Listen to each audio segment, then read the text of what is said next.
যদা হি ধর্মস্য। এই কাকু কি বলছে, এই কাকুর কথাগুলো আমরা একটু ভালো করে মন দিয়ে শুনবো।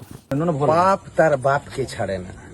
ভগবান গীতায় শ্রীকৃষ্ণ বলেছিলেন যদা যদা হি ধর্মস্য গ্লানি ভবতি ভারত অভ্যুত্থানম অধর্মস্য তদাত্মানম সৃজাম্যহম পরিত্রাণায় সাধুনাম বিনাশায় চ দুষ্কৃতম ধর্ম সংস্থাপনার্থায় সম্ভবামি যুগে যুগে।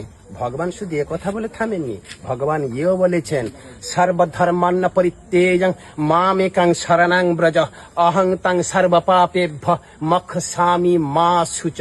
ভগবান শুধু এ কথা বলে থামেনি, শ্রেয়ান সধর্ম বিগুণ পরধর্মাৎ অনুষ্ঠিতা স্বধর্ম নিধনং শ্রেয় পরধর্ম ভয়াবহ। আমরা ভাতা চাই না, আমরা কর্ম চাই, আমরা শিক্ষা চাই, আমরা শিল্প চাই, চাই ভারতবর্ষের সমস্ত জনগণের পেটের ভাত, চাই তাদের রুজি রোজগার, চাই তাদের মানবিক মূল্যবোধ, চাই তাদের এই বিশ্ব ব্রহ্মাণ্ডে আমরা যেন স্বাধীনভাবে চলাফেরা করতে পারি।